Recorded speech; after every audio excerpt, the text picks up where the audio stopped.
In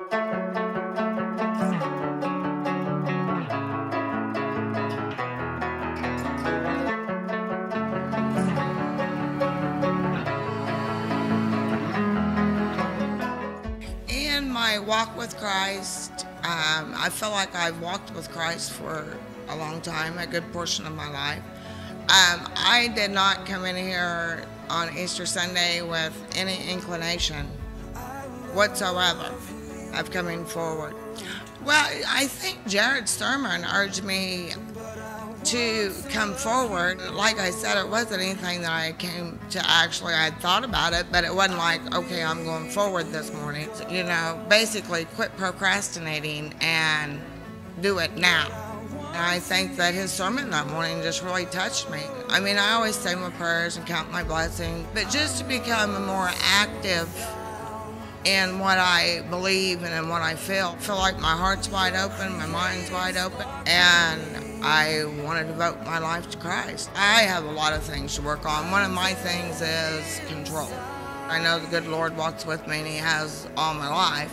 I have a tendency to take all these things on my shoulders and like I'm the only one that can solve them. And in all actuality, I'm not the one that solves them at all. I've been going to this church since I was a little girl. My grandma, obviously, everyone knows her, and then my mom always used to come down here, and then we kind of stopped going for a while, and when my mom got cancer, she started getting more involved in the church again, and I would come with her, but not every Sunday, not real regularly. When I went down to college at MU, I never went to church, and then when I moved back, I didn't really go that often. And then I started going again when I got pregnant with Chase. And then my husband's Catholic, so I would go with him a few times to his church and then kind of a few times down here, but it wasn't really regularly. After I had Chase and I got pregnant with Tucker, I started coming regularly again, and it helped because I saw when my mom got back involved with the church, and then my dad and stepmom got involved. They go up to Riverside Church in town, and they were getting really involved, and I just knew that I needed to get back into that. I used the excuse that I'm busy, I have 2 kids, I gotta work on schoolwork, and it was just excuses. Because I loved it here, I just thought maybe, I don't know, maybe if I try out different churches, because when I was going here, it wasn't a very younger crowd. It was more of an older crowd, and then I started seeing younger people, so I started going back down here again, and I love it.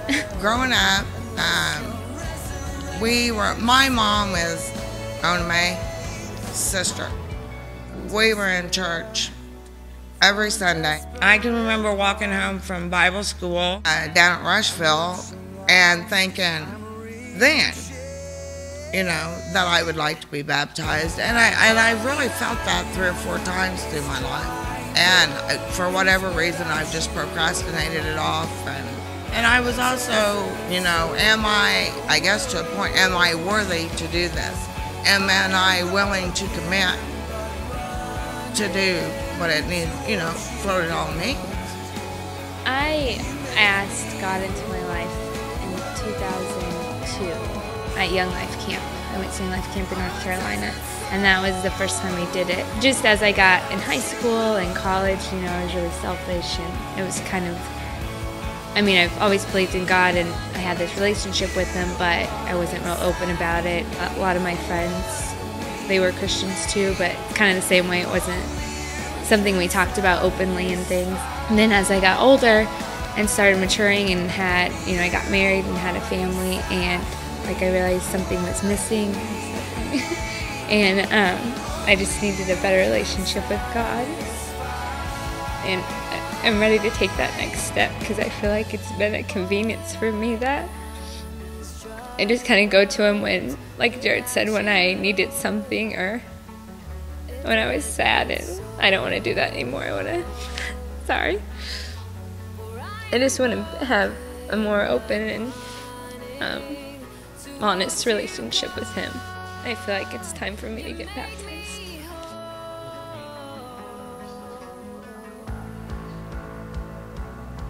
At this point, unbelievable that they could be, because at the same time, I'm also very hard on myself and carry guilt.